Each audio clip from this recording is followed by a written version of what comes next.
പഹൽഗാം ഭീകരാക്രമണത്തിൽ പാകിസ്ഥാനെതിരെ രാജ്യം സൈനിക നടപടി ആവശ്യപ്പെടുകയാണെന്നും പ്രത്യക്ഷത്തിലെ ചില സൈനിക പ്രതികരണങ്ങൾ ഒഴിവാക്കാൻ സാധിക്കില്ലെന്നും ശശി തരൂർ എംപി പറഞ്ഞു. Today I think we are going to see something more than that. I think it's very clear that while we have a whole range of options, diplomatic, economic, intelligence sharing, covert action, overt action, all of that, some sort of visible military response is unavoidable. I think the nation is demanding it and expecting it. No one knows what it will be, where it will be, and when it will be. But I am convinced there will be some response. ഭീകരർക്ക് പരിശീലനം നൽകി വരുന്ന പാകിസ്ഥാൻ ഇന്ത്യയിൽ നടത്തുന്ന ആക്രമണങ്ങൾ എപ്പോഴും നിഷേധിക്കുക മാത്രമാണ് ചെയ്തിട്ടുള്ളതെന്നും തരൂർ ചൂണ്ടിക്കാട്ടി.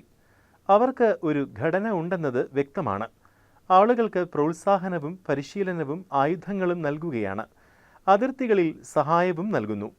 ശേഷം എല്ലാ ഉത്തരവാദിത്വവും നിഷേധിക്കുകയും ചെയ്യും. എന്നാൽ അവർക്ക് ഉത്തരവാദിത്വമുള്ളതായി വിദേശ ഇന്റലിജൻസ് ഏജൻസികളടക്കം കണ്ടെത്തും.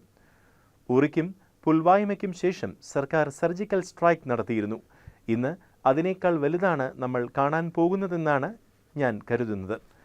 നയതന്ത്രം, സാമ്പത്തികം, രഹസ്യാന്വേഷണം തുടങ്ങി വിവിധ ഓപ്ഷനുകൾ നമുക്ക് മുന്നിലുണ്ടെങ്കിലും പ്രത്യക്ഷത്തിലെ ചില സൈനിക തിരിച്ചടികൾ ഒഴിവാക്കാൻ സാധിക്കില്ല. രാജ്യം അത് ആവശ്യപ്പെടുകയും പ്രതീക്ഷിക്കുകയും ചെയ്യുന്നുണ്ട്. എപ്പോഴാണ്, എങ്ങനെയാണ് എന്നൊന്നും ആർക്കും അറിയില്ല. എന്നാൽ ഒരു മറുപടി നൽകുമെന്നാണ് ഞാൻ കരുതുന്നതെന്നും തരൂർ പറഞ്ഞു.